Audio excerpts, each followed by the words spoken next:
Hi friends, எல்லாருக்கும் வணக்கம். இன்றைக்கி நம்ம அன்பரசி கிச்சனில் என்ன பார்க்க போகிறோம் அப்படின்னா, பரோட்டா சப்பாத்தி எல்லாத்துக்கும் செட் ஆகக்கூடிய ஒரு சூப்பரான குருமா தான் செய்ய போகிறோம். இந்த குருமா எப்படி செய்யுதுன்னு பார்க்கலாம் வாங்க. இந்த குருமாவை பட்டாணியும் மீல் மேக்கரும் சேர்த்து தான் செய்ய போகிறோம். வாங்க எப்படி செய்யுதுன்னு பார்க்கலாம். ஒரு குக்கர் அடுப்பில் வச்சுக்கலாம். இந்த குக்கரில் 1 ஸ்பூன் நம்ம எண்ணெய் சேர்த்துக்கிறோம்.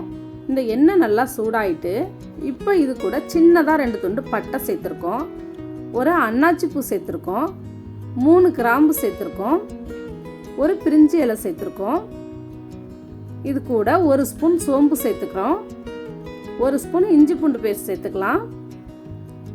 இது எல்லாத்தையும் கொஞ்சம் வதக்கி விட்டுட்டு அதுக்கப்புறம் ஒரு பெரிய வெங்காயம் கட் பண்ணி வச்சுருக்கோம், அதையும் இது கூட சேர்த்துக்கலாம். இப்போ வெங்காயம் கொஞ்சம் வதங்கி வந்துடுச்சு. இந்த டைமில் 2 தக்காளி கட் பண்ணி வச்சுருக்கோம், இந்த தக்காளியும் இது கூட சேர்த்துக்கலாம். நல்லா இதை வதக்கி விட்டுறலாம். இப்போ பார்த்தீங்கன்னா ஓரளவுக்கு வெங்காயமும் தக்காளியும் வதங்கிடுச்சு. ரொம்ப கொலன்னு போக வேண்டாம், இந்த அளவுக்கு நமக்கு வதங்கினா போதும். இந்த டைமில் இது கூட ஒரு 1/4 ஸ்பூன் அளவுக்கு மஞ்சள்தூள் சேர்த்துக்கலாம்.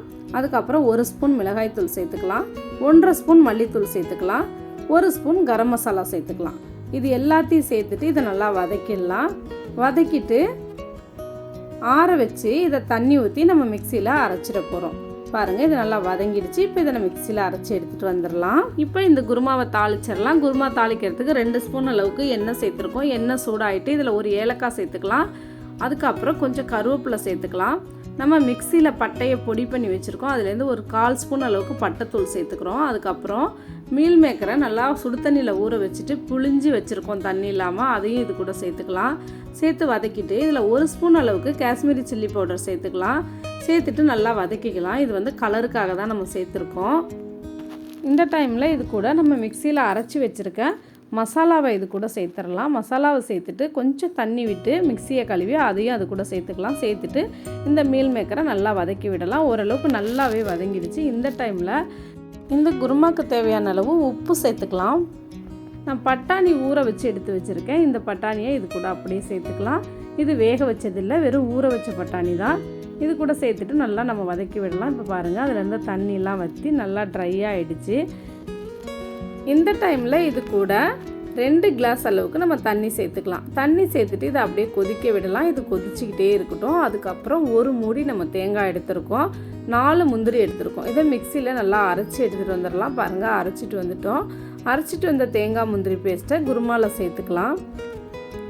குருமாவில் சேர்த்துட்டு இந்த குருமாவுக்கு தேவையான அளவு தண்ணி சேர்த்துக்கலாம்.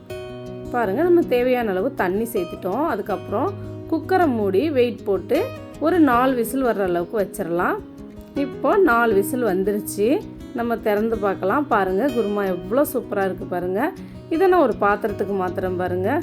இப்போ இந்த குருமாவை பாருங்கள் எவ்வளோ சூப்பராக இருக்குது. இது பார்க்குறதுக்கே எவ்வளோ அருமையாக இருக்குது பாருங்கள். இதோட சுவையும் அவ்வளோ சூப்பராக இருக்குங்க. மட்டன் குருமாவே மிஞ்சிற அளவுக்கு அவ்வளோ ஒரு டேஸ்ட்டாக இருக்கும் இந்த குருமா.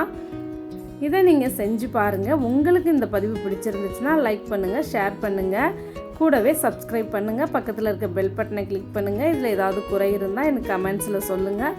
நன்றி, வணக்கம்.